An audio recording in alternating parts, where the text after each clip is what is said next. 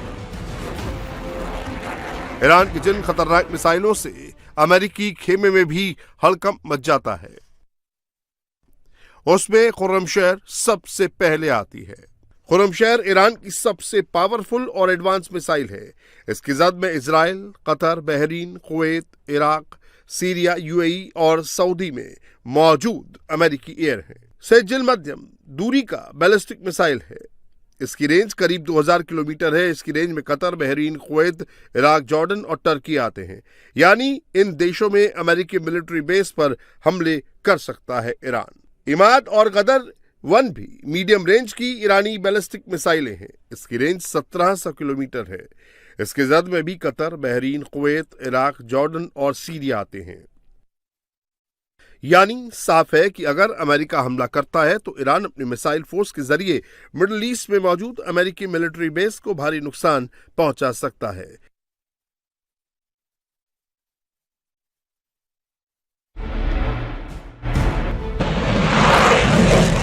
Iran के revolutionary guard के पूर्व कमांडर ने तो यहां तक कहा है कि अगर ईरान पर हमला हुआ तो वो एक साथ 2000 से ज्यादा बैलिस्टिक मिसाइलें दाग सकता है। If the United States and Israel they want to attack against Iran, at the first step we can fire more than 2000 missiles, and the head of these missiles is a 2000 kilogram explosion, like the 3 or 4 atomic bomb. This is very clear, and Israel, they know. Iran के जवाबी हमले से Israel समेत अमेरिकी airbase को कम से कम नुकसान हो। इसके लिए अमेरिका ने पूरे मिडिल ईस्ट में एयर डिफेंस सिस्टम की तैनाती बढ़ा दी है।